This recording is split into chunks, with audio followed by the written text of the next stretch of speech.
Meghan Markle actually duped Prince Harry into this? As ever, let me explain. Hi, good morning, Neil Sean here. Nice to see you today. Thank you, by the way, for your kind comments about the Marks and Spencer's store on Marble Arch in Oxford Street. Yeah, it looks quite sad, doesn't it? If they do pull that down and decide to put another office block of glass up, like we're seeing in and around Victoria, terrible shame. And as somebody put in the comments, and thank you for all those kind comments, it's sort of taken away the history, and that's true.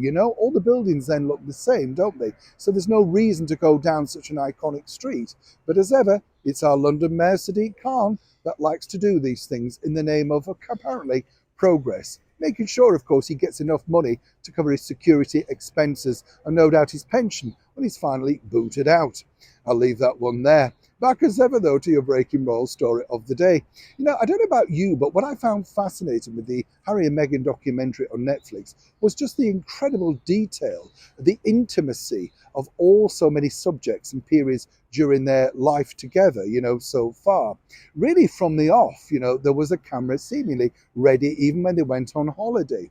Now, according to a good source, Meghan apparently said that she wanted for her own prosperity to have every single facet of their romance detailed. And Harry didn't really pick up on this. According to him, she was very sort of keen to, make sure those romantic moments were captured on film or indeed on camera. You get a theme here, right? But she kind of apparently, according to that source, and as ever, we have to say allegedly, said, well, look, I've done a vlog or whatever. This is what you do. So all of those, even the picture of him proposing and stuff like that, everything was detailed. Now, what's interesting here is, of course, a lot of people would say, well, Neil, this is 2023. This is what couples do now. Everything's filmed or photographed. I might agree with you on certain things, but really Prince Harry should have had a red flag at the beginning. These pictures taken, of course, in their kitchen in Windsor say a lot because either it's on a timer or somebody's behind the camera. But according to a very good source, Meghan, from the very off, made sure that she had as much documentation as she could, as ever, allegedly. Now, what's interesting, as I say, is this.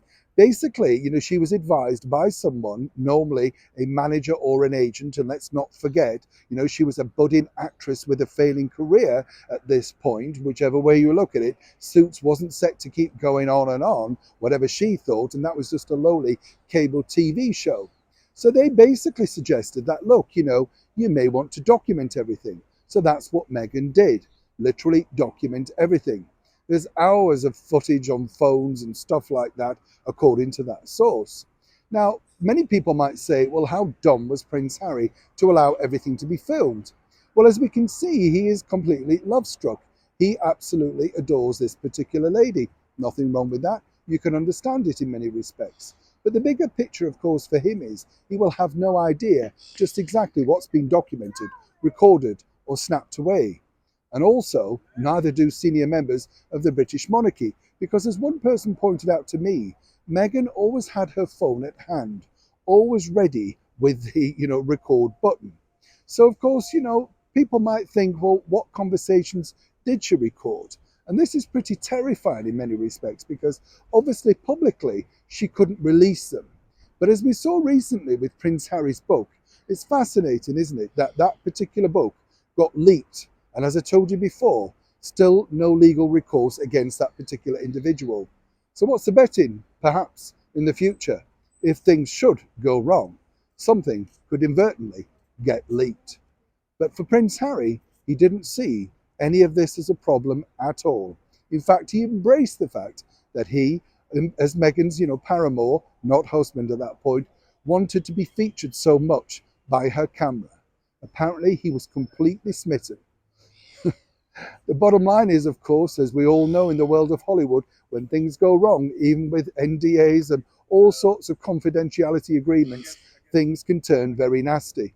If you don't believe me, just ask Johnny Depp and Amber Heard. Neil Sean in the very heart of London.